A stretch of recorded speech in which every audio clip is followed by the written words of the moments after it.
2:15 শতাব্দী express প্রথমে lunch দেবে না ইভিনিং স্ন্যাক্স দেবে, সেটা নিয়ে আমরা একটু কনফিউজ ছিলাম। দেখলাম প্রথমে এলো ইভিনিং স্ন্যাক্স, তার মধ্যে ছিল শন পাপড়ি, টমেটো সস, চায়ের সরঞ্জাম, ব্রেড, চিড়ে ভাজার প্যাকেট আর ছিল একটা খাস্তা কচুরি।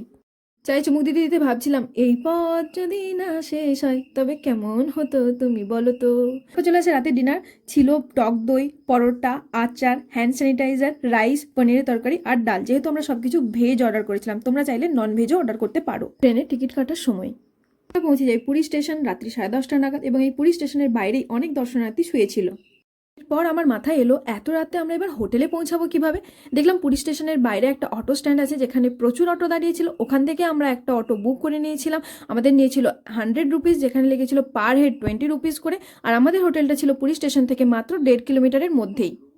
এরপর আমরা উঠে পড়ি অটোতে এবং আমাদের সমস্ত লাগেজও তুলে দিই। তারপর আমরা পৌঁছে যাই আমাদের হোটেল ভিশাল প্লাজাতে।